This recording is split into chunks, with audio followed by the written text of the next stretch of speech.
Permisa. Selama 30 menit ke depan, Anda akan bersama saya, Anissa Lestari, dalam acara Anissa Lestari TV, membahas berita aktual dan terpercaya.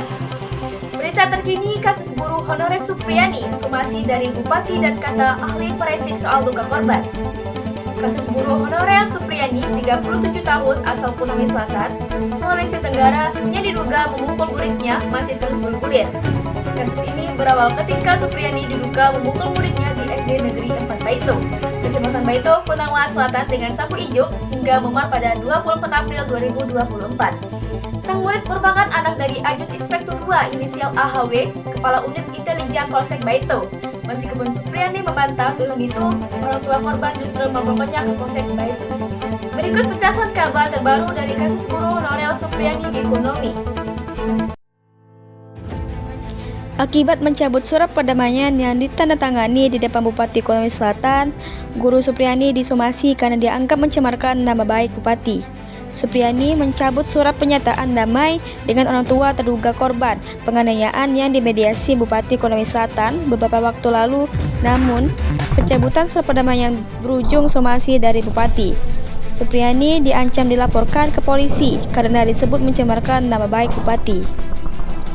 Kuasa hukum Supriyani, Andre Hermawan, terkait pencabutan surat damai itu menyebut hal yang wajar mengingat kondisi klien tidak stabil karena psikologisnya terganggu.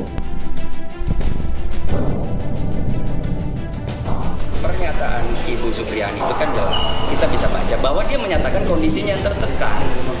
Dia tidak menyebutkan siapa yang menekan. Yang namanya orang dalam situasi begitu berhadapan dengan banyak orang, ada pejabat-pejabat, kan dia tidak menuju siapa yang ini kan yang disampaikan kondisinya.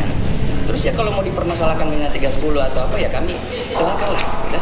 Tapi kan siapa yang di Pemda nggak bisa melapor pencemaran nama baik, kan harus pribadi. Siapa yang dicemarkan nama baiknya? Pencemaran sekarang itu nggak ada institusi ataupun jabatan, harus merujuk kepada personal.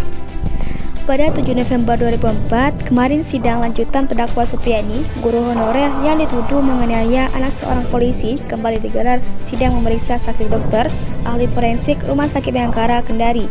Dalam sidang, hakim memperlihatkan sapu yang diduga dipakai Supriyani menganiaya anak polisi. Dalam kesaksiannya, saksi dokter forensik memamparkan luka yang dialami korban bukan akibat dipukul dengan sapu, namun dipicu gesekan benda tumpul yang permukaannya kasar. Luka lecet karena dia tergesek. Kalau misalnya kita menggunakan suatu hal yang sempit atau apa kan tergesek-gesek, jadi seolah kayak melepuh seperti itu. Ini bukan lepuhan seperti itu. Ya, jadi bukan luka karena suatu luka bakar. Nah, ini lebih fokus pada gesekan suatu, jadi ada suatu persentuhan dengan bagian permukaan yang cukup kasar, luas itu, sehingga mengakibatkan terjadi. Itulah berita guru honorer Supriyani yang telah mencabut surat perdamaian dan soal luka korban. Demikian informasi pada pagi hari ini. Saya Anissa Lestari izin undur diri. Terima kasih dan sampai jumpa.